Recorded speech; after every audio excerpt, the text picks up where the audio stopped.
অতিরিক্ত সময়ে গোল করে 2-1 গোলে জাপানকে নাটকীয়ভাবে হারিয়ে 2026 ফিফা বিশ্বকাপের শেষ 16 নিশ্চিত করেছে ব্রাজিল।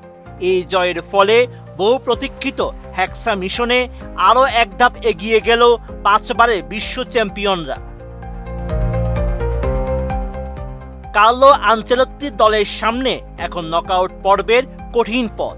শিরোপা জিততে হলে শেষ 16, কোয়ার্টার ফাইনাল, সেমিফাইনাল এবং ফাইনাল টানা 4টি ম্যাচে জয় পেতে হবে সেলেসাওদের।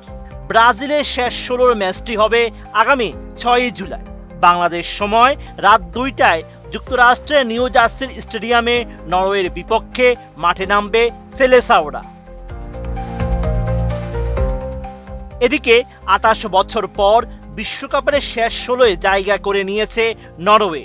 30 জুন আইভরি কোস্টকে 2-1 গোলে হারিয়ে নকআউট পর্ব নিশ্চিত করে ইউরোপের দলটি।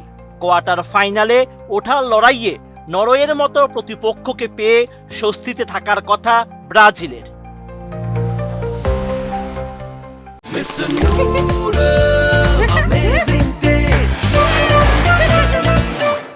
তবে পরিসংখ্যান বলছে ভিন্ন কথা।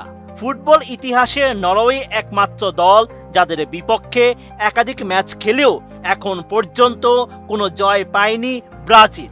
বর্তমান নরওয়ে দলে রয়েছেন Erling Haaland, Martin Odegaard, Alexander Sorloth এবং অ্যান্তোনিও নুসার মতো তারকা ফুটবলার। শক্তিশালী এই স্কোয়াডের কারণেই এবারের বিশ্বকাপে ডার্ক হর্স হিসেবে বিবেচিত হচ্ছে দলটি।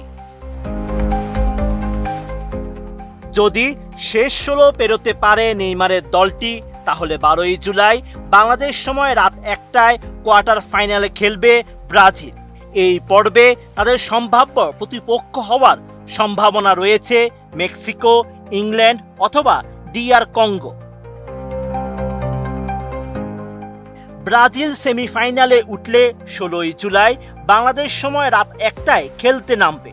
তাদের প্রতিপক্ষ হিসেবে আসতে পারে আর্জেন্টিনা, কেপ ভার্দে, অস্ট্রেলিয়া, মিশর, কলম্বিয়া, ঘানা, সুইজারল্যান্ড এবং আলজেরিয়ার মধ্যে কোনো একটি দল। সেমিফাইনালে পৌঁছাতে পারে এই দলগুলো যে কোনো একটিকে 3টি নকআউট ম্যাচ জিততে হবে। ব্রাজিল দলের সম্ভাব্য প্রতিদ্বন্দ্বীদের মধ্যে আর্জেন্টিনা বিপক্ষেও একটি চিরপ্রতিদ্বন্দ্বিতাপূর্ণ ম্যাচ হওয়ার সম্ভাবনা রয়েছে। ফাইনালে পৌঁছাতে পারলে ব্রাজিল তাদের 6ষ্ঠ শিরোপার খোঁজে মাঠে নামবে 20 জুলাই নিউ ইয়র্ক নিউ জার্সির স্টেডিয়ামে। খেলাটি হবে বাংলাদেশ সময় রাত 1টায়। প্রতিপক্ষ হিসেবে আসবে ব্র্যাকেটের অন্য অর্ধাংশ থেকে, যেখানে প্রতিযোগিতার সেরা কয়েকটি দল রয়েছে। এখনো ফাইনালে জায়গা করে নেওয়ার জন্য লড়ছে এমন দলগুলোর মধ্যে রয়েছে ফ্রান্স, স্পেন, পর্তুগাল, বেলজিয়াম, যুক্তরাষ্ট্র এবং কানাডা। এছাড়াও রয়েছে Paraguay, Morocco, Croatia, Austria, Senegal এবং বসনিয়া ও হার্জেগোভিনা। যেহেতু এই দলগুলো ব্র্যাকেটের একই দিকে রয়েছে, তাই তারা শেষ 16, কোয়ার্টার ফাইনাল এবং সেমিফাইনাল জুড়ে একে অপরের মুখোমুখি হবে। সুতরাং সেলেসাওরা তাদের যোগ্যতা নিশ্চিত করলে এদের মধ্যে কেবল একটি দলই ফাইনালে ব্রাজিলের মুখোমুখি হতে পারবে। Sheikh Farid, ATN news.